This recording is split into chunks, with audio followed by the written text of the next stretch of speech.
இந்த வல்லமையின் வார்த்தைக்கு உங்களை வரவழைக்கிறோம். கர்த்தராகிய தேவன் நல்லவர்.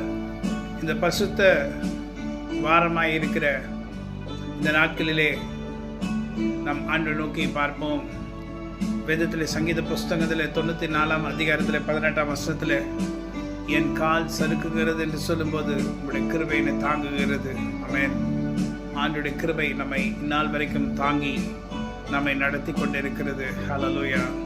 தேவனே, let us put our trust in the Lord. Amen. இஸ்ரவேலின் ஜனமே என்றும் இடறிட வேண்டாம். ஏகோவானம் தேவமானான், எதற்கும் பயம் வேண்டாம். ஓங்கும் புயமும் பலத்த கரமும் உன் பக்கமே உண்டு. தாங்கும் கிருபை தயவு இரக்கம் தாராளமாய் உண்டு. தாங்கும் கிருபை தயவு இரக்கம் தாராளமாய் நமக்கு உண்டு.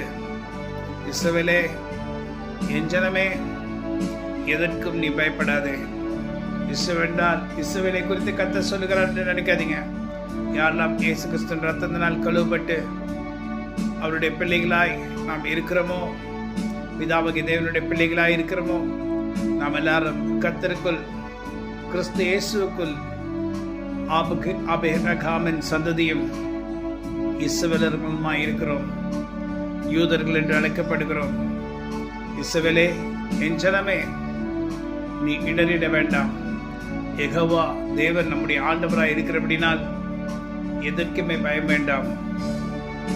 உன் கால் சறுக்குகிறது என்று சொல்லும்போது அவருடைய கிருபை உன்னை தாங்கும்.